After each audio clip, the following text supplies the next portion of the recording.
CM Revanth Reddy ఏ విషయంపై మాట్లాడినా పక్కా లెక్కలతో ఆధారాలతో మాట్లాడతారని అంటారు. ఆయన ఒక విషయంపై మాట్లాడారంటే ముందుగానే అందుకు తగ్గ హోంవర్క్ చేస్తారు. అలాంటి రేవంత్ ఇటీవల కేసీఆర్ కొనుగోలు చేసిన ల్యాండ్ క్రూయిజర్ల వ్యవహారంపై మాట్లాడారు. తాజాగా వాటి ఆచూకీ బయటపడింది. రేవంత్ చిట్ చాట్ గా మాట్లాడుతూ కేసీఆర్ 22 ల్యాండ్ క్రూయిజర్లు కొనుగోలు చేసి విజయవాడలో దాచిపెట్టినట్లు చెప్పారు. రేవంత్ బయటపెట్టిన విషయం సంచలనంగా మారింది. కేసీఆర్ ప్రభుత్వం ల్యాండ్ క్రూయిజర్లు కొనటం ఏంటి, వాటిని విజయవాడలో దాచిపెట్టడం ఏంటనే విషయంపై జనాల్లో ఆసక్తి పెరిగిపోయింది.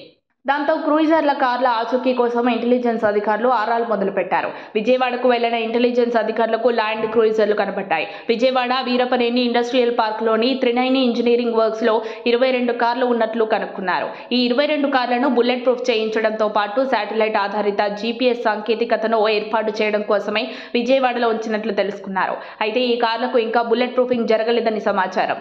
బుల్లెట్ ప్రూఫింగ్ జరగాలంటే ఇంకా కొంత సమయం పడుతుంది.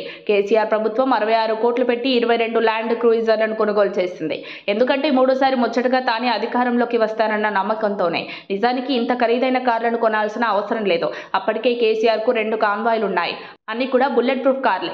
ఒకవైపు అప్పుల మీద అప్పులు చేస్తూ మరోవైపు చెల్లించాల్సిన కోట్ల రూపాయల బిల్లులను నిలిపివేసి పథకాలు, అభివృద్ధి కార్యక్రమాలకు డబ్బులు లేవని చెప్పిన కేసీఆర్ 66 కోట్ల రూపాయలతో ల్యాండ్ క్రూయిజర్ కార్లు కొనుగోలు చేయడం అవసరం అనే చర్చ ఇప్పుడు జనాల్లో మొదలైంది.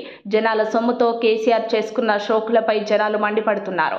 బ్రహ్మాండంగా ఉన్న సెక్రటేరియట్ భవనాలను అవసరం లేకపోయినా కూలగొట్టి వందల కోట్ల రూపాయలు ఖర్చులు చేసి కొత్త భవనం కట్టించడం పైన కూడా జనాల్లో బాగా వ్యతిరేకత ఉంది. పైగా కొత్తగా కట్టిన భవనం నాసిరకంగా ఉందన్న కమెంట్స్ ఉన్నాయి. ఇప్పుడు కార్ల వ్యవహారం బయటకు రావడంపై ప్రజలు ఆగ్రహంగా ఉన్నారు. ఈ కొత్త కార్లను రేవంత్ ప్రభుత్వం ఏం చేస్తుంది అనేది కీలకంగా మారింది. రేవంత్ వాటిని అనవసరంగా ఉపయోగించరని, వాటిని అమ్మి ప్రజలకే ఖర్చు పెడతారన్న టాక్ నడుస్తోంది. మరిన్ని అప్డేట్స్ కోసం మా కాయ్ టీవీని సబ్స్క్రైబ్ చేసుకోండి.